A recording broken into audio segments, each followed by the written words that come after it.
Bonsoir et bienvenue de l'autre côté de l'écran. Oui, je me doute que cette petite phrase vous avait manqué dans les précédents indices. Aujourd'hui, nous allons parler d'un jeu médiéval fantastique un peu particulier car il se passe dans l'univers créé par l'auteur Jack Vance, La Vieille Terre, ou La Terre Mourante, selon les traductions. Cet univers est le théâtre de livres tels que Kugel l'Astucieux, sa suite Kugel Saga, ou encore Rialto le Merveilleux. Ce jeu se démarque car il dépeint un monde apocalyptique et se concentre sur l'immersion des joueurs grâce à un système excessivement simple.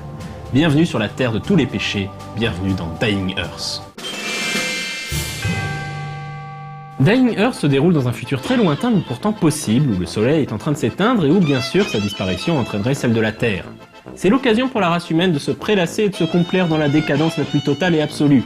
Les gens ne cherchent plus, n'inventent plus, voire ne travaillent plus, à moins bien sûr que ce travail soit dans leur propre intérêt. Un exemple concret, la compétence de connaissance générale est appelée ici pédanterie, car apprendre ne sert plus à rien quand le soleil risque de s'éteindre, à part pour frimer. Mais il ne s'agit pas pour autant d'un monde de science-fiction, mais bel et bien de fantaisie et donc la magie à libre cours. Outre les humains et la faune et la flore habituelles, le monde est peuplé de semi-démons et de prédateurs intelligents et parlants. Dans ce jeu, vous incarnerez un être humain comme les autres, c'est-à-dire qui tentera de mener sa vie avec un minimum d'efforts et un maximum de savoir-vivre et de bénéfices. En fait, vous ne savez pas faire grand-chose d'utile, mais vous pouvez vous essayer à tout. D'ailleurs, aucune compétence ne vous sera fermée, vous aurez le choix entre le débrouillard, l'apprenti magicien ou l'archimage confirmé. Votre seul et unique but sera de survivre, de satisfaire vos tentations et surtout d'avoir la classe en toutes circonstances. Pour ce jeu, vous n'aurez besoin que d'un seul des 6. Chaque chiffre du dé correspond à une qualité de réussite, la barre de succès étant fixée à 4 ou plus. Pour ne citer que les deux extrêmes, le 1 est un échec lamentable et le 6 un succès extraordinaire.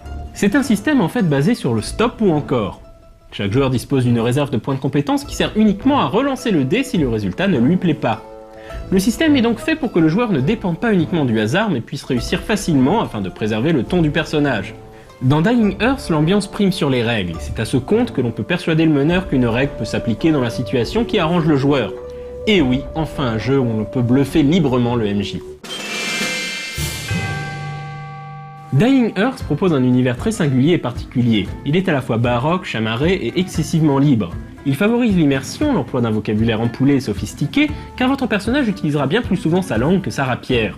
C'est d'ailleurs ce style particulier qui pourra rebuter certains joueurs, et si vous êtes maître du jeu, il faudra s'attendre à ce que les scénarii s'allongent au gré de ces derniers. Quant à moi, je vous dis à dans 2 semaines, et d'ici là, jouez bien!